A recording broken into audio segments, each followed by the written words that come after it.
Hello guys, welcome back ulit dito sa ating React Tutorials series, no. Ngayong araw ang pag-aaralan natin ay about use effect. So isa ito sa mga pinaka-importanting hook ng React. So promise ko sa inyo guys, kapag pinanood nyo tong video na to, hindi na kayo mahihirapan gamitin ng use effect sa mga program ninyo.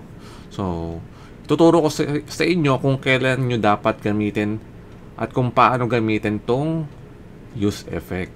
So dito guys, meron tayong program na ginawa, no. So ang meron lang dito ay use state. So ito yung ginamit nating program sa nakaraang tutorial natin, no, about use state. So testing muna natin kung anong ginagawa nitong program na to. So meron tong dalawang button, no, increment at decrement. So pag click ko yung increment, nag-i-increment lang ng by 1 yung count natin sa itaas. At kapag click ko na yung decrement, so mababawasan lang siya ng isa. Kaya dito guys, meron tayong use state na merong count at set count, no?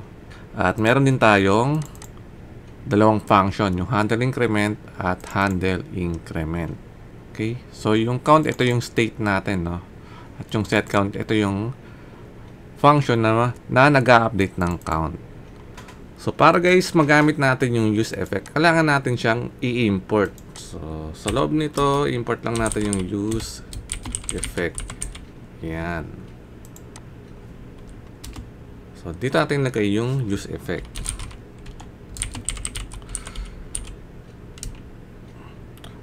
Itong use effect guys, nag-a-accept siya ng function, no? Matanggap to ng function.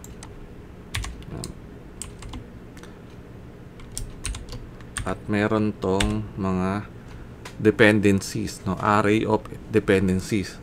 So maglagay tayo dito ng square bracket. Yan. So testing natin na kung nag-run tong ating use effect na to, no. Mag-console log muna tayo. I-console log natin guys yung count. Save natin. So check natin, no. Pag ni-run natin to, so yan guys, so napansin nyo nag-run agad yung use effect natin, no? So yung count ay 0. So try natin i-increment at decrement. So walang nangyayari guys, no. So nagra-run lang to guys kapag nag-render yung ating component, no. Sa unang render, no, doon siya mag-run. Kaya nung nag-load yung application natin, nag-display agad yung console log, no. So 0. Ang gusto natin mangyari dito guys, kapag nagbago yung count, dapat maglalag to, di ba? Try natin na gawing dependency yung count. So ilagay natin yung count sa loob ng bracket, no, ng array. Save natin. So nag-load agad yung ating application. So 0, no. Pag nag-increment ako, yan.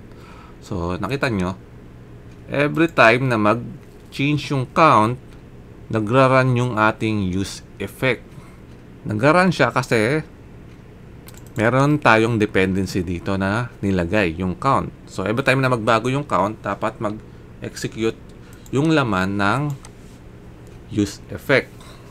Itong use effect guys, ang tawag sa nira natin to guys ay ito, yan eh. Setup yan eh, pang setup lang. Tapos meron pa siyang optional na clean up.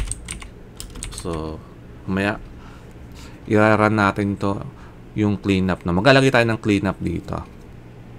So dito guys, meron tayong handle increment at handle decrement. Although mga hindi sila pure function, pero hindi natin sila pwede gamitin sa loob ng use effect, no? Kasi pag ginamit nyo sila, magkakaroon ng infinite loop sa loob ng application natin. So ang pwede lang natin gamitin dito sa use effect ay yung mga function na kumo-connect sa external system. Gaya ng, kunyari, nagpe-fetch kayo ng API, yan. Or kumo-connect kayo sa database. Yan, pwede nyong ilagay yan sa use effect. So, ngayon naman guys, try natin maglagay ng cleanup. Ano ba tong cleanup na to? So, sa cleanup guys, kailangan natin mag-return dito ng function. Itong function na to, ito yung pang cleanup natin. So, gawin na lang natin, mag-console log lang tayo. Ito yung clean up code. So, yan. Try natin i-save to guys. So, yan. So, sa unang render ng application natin, nag-run yung console log natin na count. So, 0 siya. Try natin mag-increment. So, yan. So, nakita nyo guys, nag-run yung ating cleanup na code dito, no? So, nag-run siya. Tapos, sa kanya ni-run tong console log natin sa itaas para sa count. So, ibig sabihin nito guys, kapag na-run natin yung use effect, so, hindi mo na mag-run tong cleanup, no? Sa unang run ng use effect. Pero sa pangalawa, dun pa lang mag-run tong cleanup code natin. So, i-clean up niya guys yung previous na value ng count. Pwede niyang i-clean up yon. At kapag nag-run ulit yung setup code natin dito, so, mare-refresh yan guys. Gagamit siya ulit ng bagong variable. Pero di naman natin clean up, no? So, mare-retain lang yung value nito. So, mag-increment ulit tayo. Yan. So, 2. Yan. So, depende ito to guys, ha? Kaya siya optional, no? So, pwedeng wala tong clean up code na to. Nasa sa inyo yan guys. Depende sa mga use case ninyo. Kaya, meron kayong kailangan na i-run na function bago mag-run tong mga function mo dito sa itaas. So, maganda. Maglagay kayo nitong optional na cleanup na code na to. Ayan. And isa pa, itong cleanup code na to guys, mag-run din to kapag nag-close na tong component na to. Kunyari yung app component natin. Nag-close na siya, so mag-run itong ating cleanup code na to. Bago mag-render yung panibagong component or yung ibang component natin. Halimbawa, nasa page 1 to, no? So, close mo yung page 1 at bago mag-close yung page 1, mag-run tong cleanup code natin na to.